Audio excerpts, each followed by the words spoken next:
Your little bakery smells like burnt sugar, my brother smirked last week, shaking his head. Don't expect anyone important to actually show up. His words echoed inside me as I stood by the frosted glass door on opening day, clutching a tray of still warm croissants. The ribbon was cut, the lights glowed, the air carried cinnamon and fresh yeast, yet the seats sat empty. Chairs aligned in neat rows like soldiers without orders, waiting for laughter that never arrived. Hi everyone, my name is Lena Grace, I'm 27. And if you think a family's silence can't cut deeper than knives, wait until you hear what mine did. I'd imagined this moment since I was 12, whisk in hand, sneaking into the kitchen at midnight while Mom scolded me for wasting flour. Back then, I thought maybe, just maybe, one day she'd brag about me the way she bragged about my brother. I thought Dad would clap the loudest, that my siblings would at least lift a glass in my name. But reality? Not one of them came. Not Mom, not Dad, not my brother, not even my cousin who eats for free whenever he visits. Instead, every single one of them dressed up, drove across town, and filled the banquet hall for my brother's promotion party. He became the star, while I stood here alone, balloons sagging above me, cake untouched, candles melting into nothing. The silence was worse than any insult. It hummed against the walls, pressed on my chest, and made even the steady hum of the fridge sound cruel. My hands trembled as I wiped down spotless counters, pretending I was busy, pretending the rejection didn't matter. But every swipe of the cloth was another reminder, I wasn't worth celebrating. Then, just as I switched off the bakery sign, that glowing open I had fought so hard to earn, my phone buzzed. It was Dad. His message was short, sharp, like a knife slid between ribs. We need to discuss the bakery. My breath caught. Not congratulations. Not sorry we missed it. Just those words, cold, deliberate, carrying a weight I couldn't yet name. And in that moment, with the night pressing against the windows and the smell of fading sugar clinging to my skin, I realized, whatever conversation was coming, it wasn't going to be about love. It was going to be about control. The screen burned in my hand as I read those 5 words again and again. We need to discuss the bakery. I wanted to throw the phone into the sink, drown it beneath suds and silence, but instead I typed 3 letters, why? His reply came instantly, as though he'd been waiting for me to fold. Not here. Tomorrow. Bring your numbers. Numbers.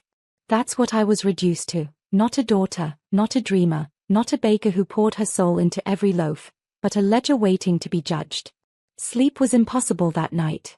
The air smelled of yeast and betrayal, every tick of the clock another reminder that I had stood in a room built with my bare hands, alone. I saw the stream of family photos online, Dad lifting a champagne flute beside my brother, Mom glowing in sequins, everyone cheering.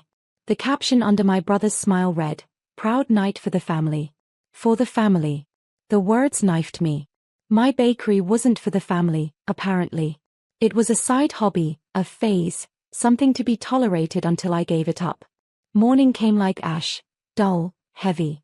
I pulled my hair back, tucked invoices into a folder, and rehearsed lines in the mirror. It's profitable. It has potential. This bakery matters. My reflection didn't believe me. By the time I walked into Dad's office, my stomach churned with caffeine and dread. He didn't even look up. His desk smelled of cigar smoke, the blinds half shut against the world. My brother's framed certificate sat on the wall behind him, glowing like a crown. Finally, he leaned back, eyes sharp, voice calm but cold. Lena, I'm going to be direct. This bakery of yours, it's a liability.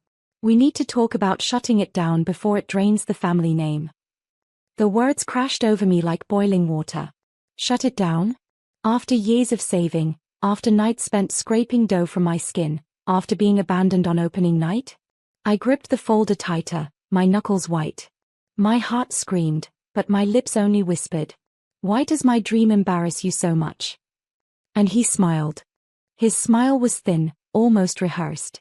He tapped his pen against the desk, each click a nail hammered into my chest.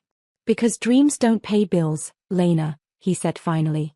Your brother brings stability. Respect. A future that benefits all of us. You bake muffins. Do you really think the world, or this family, can survive on muffins? The words hit harder than if he'd slapped me. My knees wanted to buckle, but I stayed upright. I forced myself to look around his office, polished wood shelves, leather chairs, certificates framed like weapons of pride. And in the middle of it all, a single unopened pastry box I had left on his desk 2 days earlier. Still sealed. Untouched. He didn't even notice when my eyes locked on it. "This isn't about you," he continued, leaning forward now, voice dripping with something darker. "It's about how your choices make us look. Investors, friends, colleagues, they see my daughter playing shopkeeper in some rundown storefront while her brother climbs the corporate ladder. What do you think they whisper, Lena?" The silence in the room was suffocating. My throat burned, but I forced words out. "Maybe they whisper that I'm trying. That I built something from nothing. That I didn't need your name or his title." His laugh was low, dismissive. "You're naive. What you've built is fragile. And fragile things break. You'll sell the bakery, we'll reinvest the money wisely, and you'll finally stop embarrassing us." Sell it. The phrase echoed like church bells. Sell the one place where I still felt whole. Sell the proof that I could stand alone. My nails dug into the folder of invoices, drawing half-moons into the paper.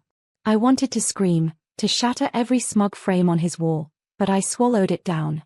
Because screaming would only prove him right. Instead, I stood slowly, the chair scraping against the floor with deliberate finality. My voice shook, but it carried, "You may see muffins. But one day, Dad, the world will see me. And when they do, it won't be your name they remember." His eyes narrowed, but for the first time, he didn't laugh. I left his office with my chest on fire, but his words clung like smoke I couldn't wash off. By the time I unlocked the bakery the next morning, a shadow already stretched across my door. My brother. He leaned casually against the window frame, scrolling his phone, that same smug grin plastered on his face. "Dad filled me in," he said without even looking up. "Finally realized your little cupcake shop isn't worth the family name." I froze, keys still in hand. "This has nothing to do with you." "Oh, but it does." He pocketed his phone and stepped closer, lowering his voice. "Your lease? Guess whose friend owns the property?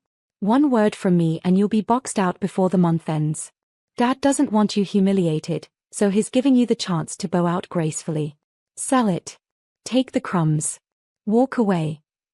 My stomach dropped, the air thick with yeast and betrayal. They weren't just doubting me, they were plotting. The bakery I had scrubbed, painted, filled with warmth was nothing but a pawn in their game of control. "Why are you doing this?" My voice cracked, but not with weakness, with anger. "You already have everything. The job, the title, their applause. Why crush me too?" His eyes hardened. "Because you've always been the weak link. And weak links snap. Better now than later." The door slammed behind him, the bell above it jingling like a cruel laugh. For a long moment I stood in the empty bakery, the morning light spilling across untouched pastries. My hands trembled, but slowly, I pressed them flat against the counter, grounding myself. I wouldn't let them take this from me. Not my flower-stained dream. Not the one place that was mine. But deep inside, I knew one truth. If I didn't fight back smart, they'd strip me of everything before the ovens even cooled. That night, as the last light dimmed across the shop, I whispered to myself like a vow. They want me silent. Instead, I'll make them choke on the sound of my success. The vow sat heavy in my chest, stronger than the sour bite of coffee I drank at dawn. For the first time, my anger wasn't scattered. It was sharp, precise, like the edge of a knife. If they wanted me gone, I'd have to outsmart them on their own battlefield. I spent the next week working silently, but my silence wasn't surrender. Each night, after serving the few loyal customers who trickled in, I stayed up with spreadsheets and recipes, learning to balance sugar with strategy. I called vendors, renegotiated contracts, and cut costs without cutting quality. Flour dust coated my laptop keys, but the numbers slowly began to sing. Still, the betrayal pulsed around me. Mom dropped by once, not to support me, but to deliver a warning wrapped in false sweetness. "Your father means well, Lena. He just doesn't want you to embarrass yourself. Or us." Her perfume clashed with the smell of rising bread, and her eyes scanned the half-empty shelves with pity. "Why don't you let this go?" Her words sliced deeper than her silence ever had. But I forced a smile, wiped flour from my apron, and answered, because this is the only thing that's mine. That night, I knew pity wouldn't be enough to break me, but paperwork might. If Dad wanted to crush me, he'd use contracts and signatures. So I dug into mine. Every clause, every hidden line of fine print in the lease, every receipt and invoice. And there it was. A flaw.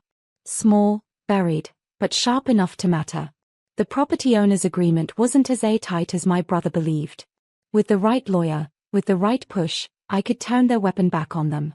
The ovens hummed in the background, filling the shop with the smell of hope. I watched the dough rise, slow and steady, and thought, so will I. I wasn't ready to confront them yet. But soon. And when I did, it wouldn't be with tears or begging. It would be with proof they couldn't ignore. The floor became my secret weapon, tucked inside a folder just like the recipes I'd once scribbled at midnight. A single oversight, the kind men like my father and brother never thought a dreamer like me would notice. I met with a lawyer 2 days later, my apron still dusted with flour. He skimmed the lease, then glanced up, eyebrows raised. You realize this clause means your landlord can't terminate your contract without 30 months' notice? Not unless you default. Relief surged through me, warm and intoxicating. My brother's smug threat of one word and you'll be boxed out had no teeth. Not if I played this right. For the first time in weeks, I smiled. So I'm not as fragile as they think. The lawyer chuckled, sliding the papers back. Fragile? No. Careful, maybe. But careful can be powerful. That night, I baked with a fire I hadn't felt since the day before the betrayal.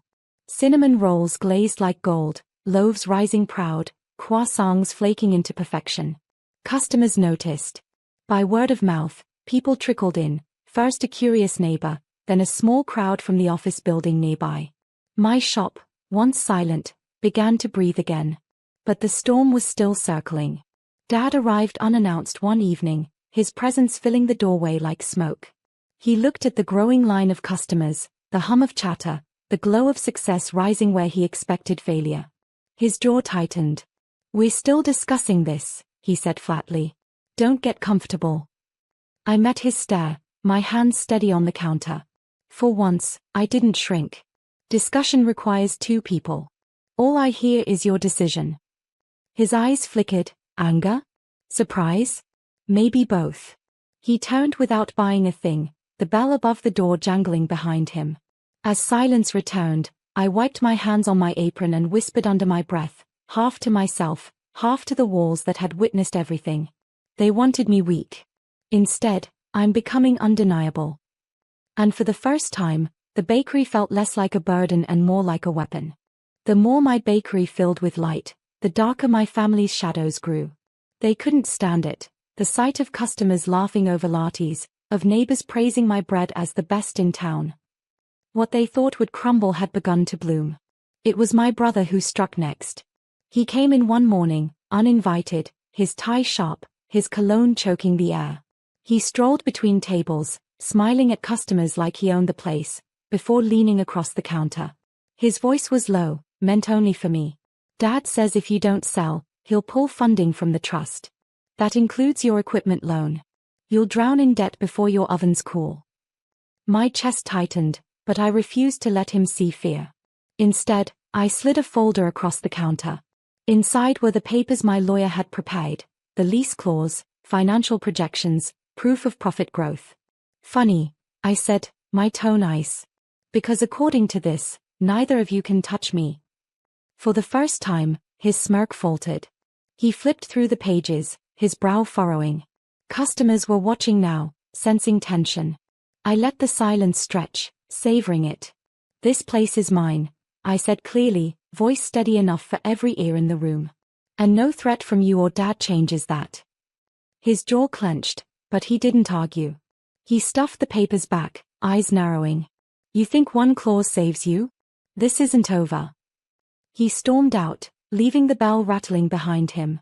A hush lingered, then an older woman at a table whispered, "Good for you, sweetheart."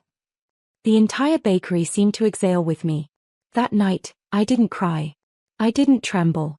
I cleaned the counters with deliberate calm, every swipe a promise. My family thought they could erase me, but they underestimated what happens when you push someone who has nothing left to lose. The ovens purred, the bread rose, and so did I. I didn't know what Dad's final move would be. But I was ready. Because this time, I wasn't just defending a dream. I was preparing for war. The war came quietly. No slammed doors, no raised voices, just a letter slipped under my bakery door one morning, crisp and heavy with my father's signature.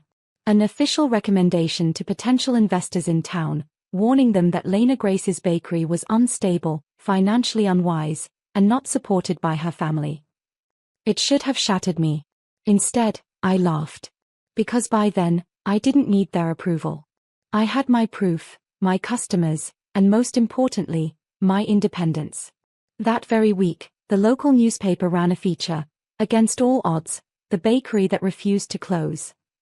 A journalist who'd tasted my bread wrote about the lines forming out the door, about the resilience baked into every crust. My phone buzzed non-stop with orders, catering requests, invitations to food festivals. And when people asked why my own family hadn't attended my grand opening, I didn't flinch. I simply told the truth. They chose a promotion over my dream. But my customers chose me. Word spread. Not just of my pastries, but of my defiance. The story became bigger than bread. It became about a woman who refused to be silenced by her own blood. One evening, as the bakery glowed warm with light and chatter, my father appeared again. He stood in the doorway, watching the crowd, his face unreadable. For a moment, I thought he might finally say the words I had always longed to hear. Instead, he whispered, almost bitterly, "You did this without us." I met his eyes, steady, calm. "No, Dad. I did this because of you." He left without another word. And I turned back to my customers, their laughter rising like music, filling the place where silence once lived. That night, I locked the bakery with steady hands. The air smelled of cinnamon and victory. I didn't need their applause anymore. I had built something stronger than their approval, stronger than their threats. Something that was mine. And for the first time in my life, that was enough.